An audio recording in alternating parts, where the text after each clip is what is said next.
Assalamualaikum warahmatullahi wabarakatuh.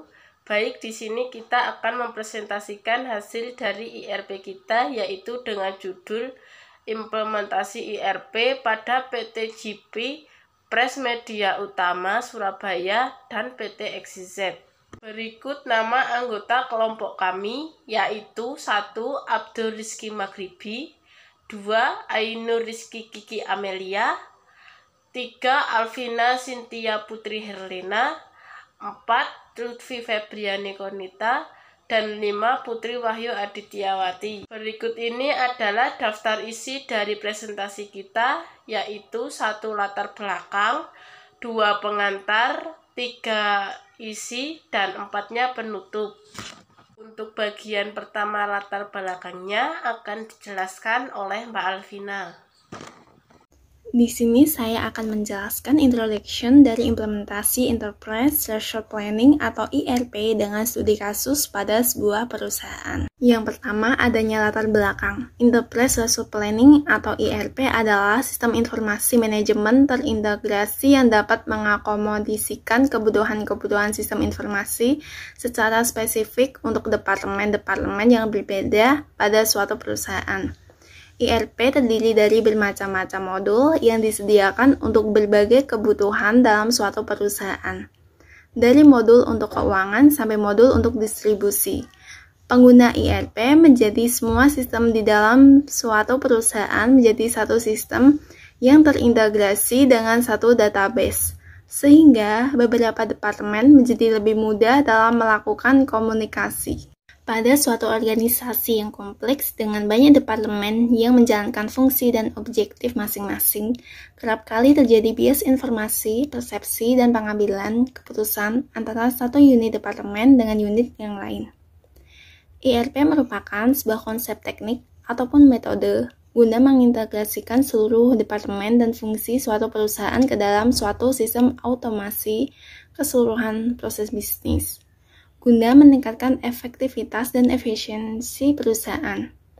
Manfaat dari IRP ini adalah integrasi bisnis secara keseluruhan, fleksibilitas dalam organisasi untuk bertransformasi dan meningkatkan turnover-nya, menciptakan analisa dan meningkatkan kapabilitas yang lebih baik serta penggunaan teknologi terbaru. Lalu saya akan menjelaskan pengertian IRP atau Enterprise Resource Planning menurut para ahli. Yang pertama, menurut O'Brien pada tahun 2005 nomor 699. IRP atau Enterprise Resource Planning adalah software lintas fungsi terpadu yang merekayasa ulang proses manufaktur, distribusi, keuangan, sumber daya manusia, dan proses bisnis lainnya dari suatu perusahaan untuk memperbaiki efisiensi, kelincahan, dan profitabilitasnya. Lalu yang kedua, menurut Mong pada tahun 2001 nomor 153. IRP atau Enterprise Resource Planning adalah sebuah sistem yang membantu untuk mengatur proses bisnis seperti marketing, produksi, pembelian, dan accounting dalam suatu kesatuan yang terintegrasi. Lalu akan dilanjutkan oleh Lutfi. Penelitian yaitu ada dua. Satu, untuk menerapkan sistem ERP yang dapat memenuhi kebutuhan dan keinginan perusahaan. 2. Untuk mengetahui, menganalisis, mendeskripsikan implementasi sistem ERP. Adapun faktor-faktor yang mempengaruhi keberhasilan dan kegagalan ERP. Yang pertama, kemampuan untuk mempersingkat bisnis atau operasi sehingga kustomisasi berkurang pada perusahaan. Yang kedua, keberhasilan tim proyek yang didukung oleh manajemen, konsultan, dan vendor. Yang ketiga, adanya pelatihan yang berkelanjutan saat implementasi pada perusahaan. Yang terakhir, menyesuaikan budaya organisasi yang sama untuk menghindari cara tersendiri dalam mengerjakan hal-hal. Adapun permasalahan yang dihadapi oleh perusahaan. Pokok permasalahan yang dicari pada penelitian ini yaitu 1. Bagaimana penerapan sistem ERP pada perusahaan. 2. Bagaimana merancang sistem ERP pada perusahaan. Bab selanjutnya akan dijelaskan oleh Mbak Putri. Kesalahan yang dihadapi perusahaan yaitu 1. IRP melakukannya dengan mengembangkan rencana-rencana dan jadwal sehingga jumlah tenaga kerja, bahan, mesin, dan uang tersedia dalam jumlah yang tepat ketika dibutuhkan.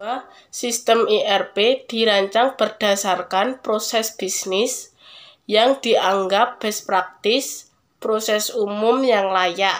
Misalnya, bagaimana proses umum yang sebenarnya berlaku untuk pembelian, penyusunan stok di gudang, dan sebagainya. Untuk selanjutnya, yaitu departemen perusahaan yang mengimplementasikan ERP.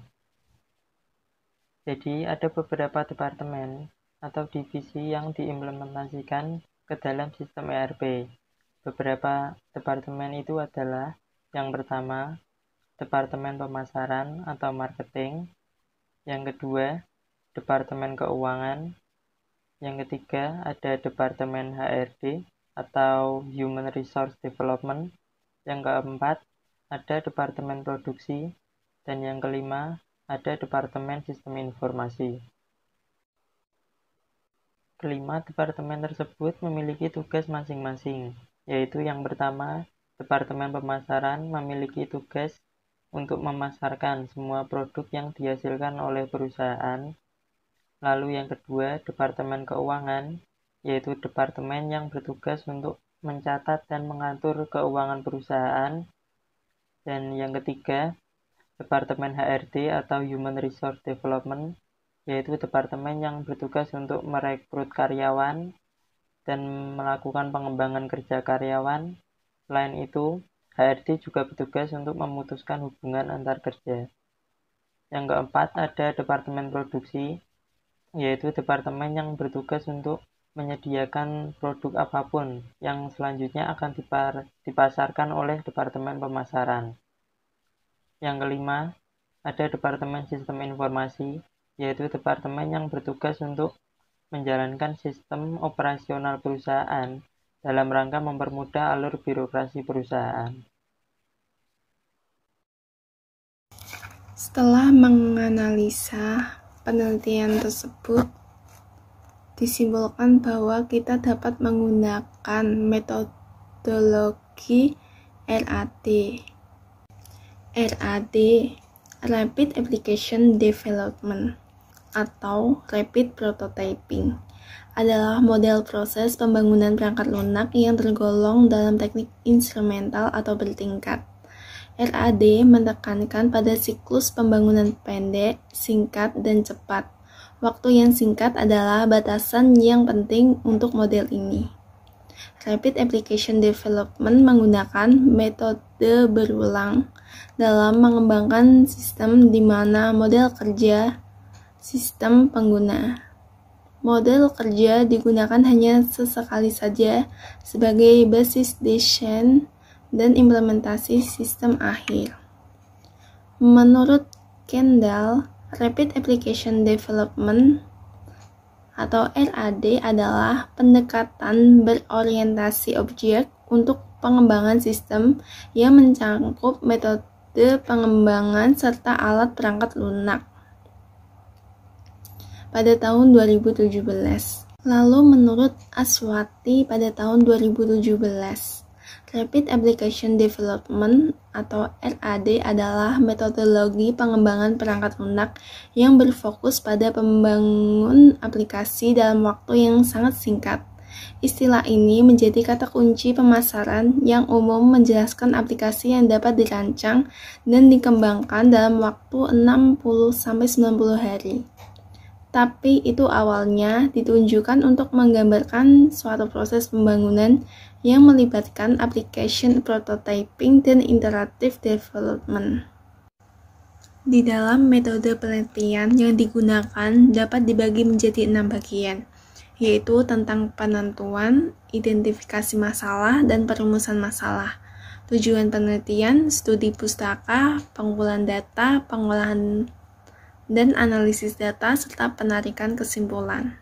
Setelah itu, kita dapat membuat prototyping dengan cara memulai dan merancang sebuah studi literatur, dan studi lapangan, dengan mengidentifikasi masalah dengan adanya permasalahan yang terjadi di dalam proses bisnis. Lalu adanya GAP antara sistem yang ada dengan yang dibutuhkan oleh para staf. Lalu adanya perumusan masalah. Bagaimana implementasi IRP dapat mengurangi permasalahan yang ada serta memenuhi nilai harapan atau kebutuhan. Lalu menetapkan tujuan penelitian dengan merancang sistem IRP berbasis ODO yang dapat mengatasi masalah-masalah yang ada. Lalu dengan adanya nilai kesesuaian atau harapan yang dibutuhkan mengenai penerapan sistem IRP berbasis ODO modul sales. Lalu dengan cara pengumpulan data, dengan hasil data wawancara, data kuesioner, data sekunder dari perusahaan, dan data bisnis proses aktual. Lalu kita olah data tersebut dengan kuesioner dan wawancara dalam bentuk tabel. Lalu mengolah data sekunder dalam bentuk yang disesuaikan untuk pembuatan database IRP berbasis ODO dengan metodologi RAD. Lalu adanya requirement planning. Yang pertama, identifikasi bisnis proses aktual. 2. Analisis gap. Yang ketiga, pembuatan proses bisnis usulan. Yang keempat, analisis kebutuhan fungsional. Yang kelima, use case diagram. Lalu kita dapat mendesain sistem dengan merancang sistem IRP pada ODO. Lalu kita mengimplementasinya dengan menganalisis UAT. Lalu kita dapat memberikan kesimpulan dan saran dari hasil prototipe tersebut. Lalu selesai. Lalu akan dilanjutkan oleh Mbak Kiki dengan menjelaskan hasil yang telah dicapai setelah mengimplementasikan IRP di dalam penelitian tersebut. Baik, terima kasih Mbak Vina. Jadi di sini saya akan menjelaskan mengenai hasil yang dicapai setelah pengimplementasian ERP pada PT JP Press Media Utama Surabaya dan PT XYZ. Jadi yang pertama, terintegrasinya semua proses bisnis. Kemudian yang kedua, dapat mengurangi biaya operasional yang kurang efisien. Kemudian yang ketiga, kelengkapan data di dalam sistemnya menjadi sangat baik. Kemudian yang keempat, dapat meningkatkan operasional perusahaan. Kemudian yang kelima, memudahkan manajemen tingkat atas dalam mengambil keputusan. Dan yang terakhir, perancangan sistem ERP ODO modul sales dapat mengurangi permasalahan serta membantu mempermudah pekerjaan yang ada pada divisi marketing, khususnya pada proses bisnis pembuatan database produk dan pelanggan, pembuatan quotation, pembuatan sales order, pembuatan invoice, dan pembuatan delivery order. Juga pada semua proses tersebut, semua data telah tersimpan secara otomatis dan terintegrasi. Jadi dapat disimpulkan secara keseluruhan sistem ERP pada PT JP Press Media Utama Surabaya dan PT XYZ secara keseluruhan sistem ERP-nya sudah dapat terintegrasikan dan memudahkan proses bisnis yang berjalan.